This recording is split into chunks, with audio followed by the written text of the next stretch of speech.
He went with his wife to a wedding. They traveled all day from New York to Canada.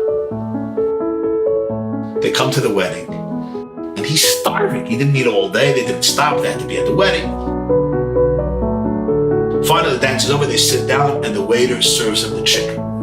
And he eyes the chicken. He's about to consume the chicken. His wife comes into the men's section. She's standing at the door, and she motions to him, come fast. Okay, his wife is calling him, so he gets up, and he goes out. And she says, I found here a gewaldige Shadchan, a matchmaker who I think could be very, very helpful to help one of our children get married. They speak to the matchmaker for a while. They just describe the situation or whatever issue was going on. They finish the conversation. This man tells me, I come back. Oy vavoy! The chicken is gone. There's not a morsel of food. It's all over. And right there and then, his wife tells him, we gotta go home because the babysitter in New York has to leave early in the morning, and there's a bunch of little kids in the house. You can't leave your little kids. If we don't leave the chazana right now, we're not gonna be home on time, and our kids are gonna be left alone. They get into the car, and they start their trek home from Canada back to New York. And he tells me the story. He says, I am furious.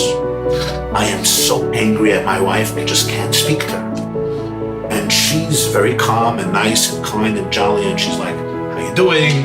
How was the wedding? What do you think of it? Are you fine? You know, just regular, loving, kind, relationship type of conversation, just connecting person to person.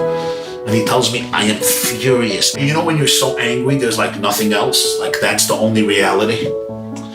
And his wife is unaware of why he would be angry at her, of course. So she's like, are you all right?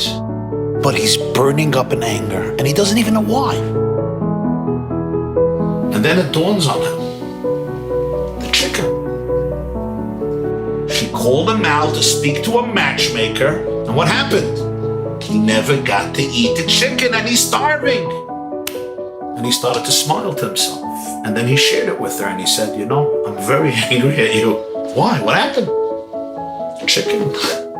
I missed my chicken. And he said, and he started to laugh, and it all got released, and he was fine. The moment he can identify how petty we humans are, a piece of chicken doesn't. I'm starving. Because of you, I lost my plate of chicken, even though you didn't mean it that way. You just wanted to help your child get married. Got it. But the chicken is more important than everything because I'm hungry. And when I can identify that, I can actually say, okay, I was very angry at you. And you know what? And now let's move on. Now imagine he would tell himself, I'm a Jew who learns Musar. I'm a Ben Torah. I'm a yeshiva graduate, and he's a Jew. He's a serious Jew. He's an Oved Hashem. He's a Ben Torah. He's went through a lot in life. He's a refined person. If he would tell himself, man, I can't be so upset about a chicken. Come on, it's a passage. What am I, a glutton? A Ben Torah murderer? An addict about tithing chicken? You eat chicken, man. So now what is he angry at his wife for? Oh, probably some existential reasons. What would have happened? Would have been a mess. They would have been fighting till Adayay Mazah without even knowing it. The moment you can identify the bias, you can emancipate yourself from it. So we're always biased, but when we can identify it, then we can make choices that are much more powerful, and we can choose to align with our infinite divine core and make decisions from that place.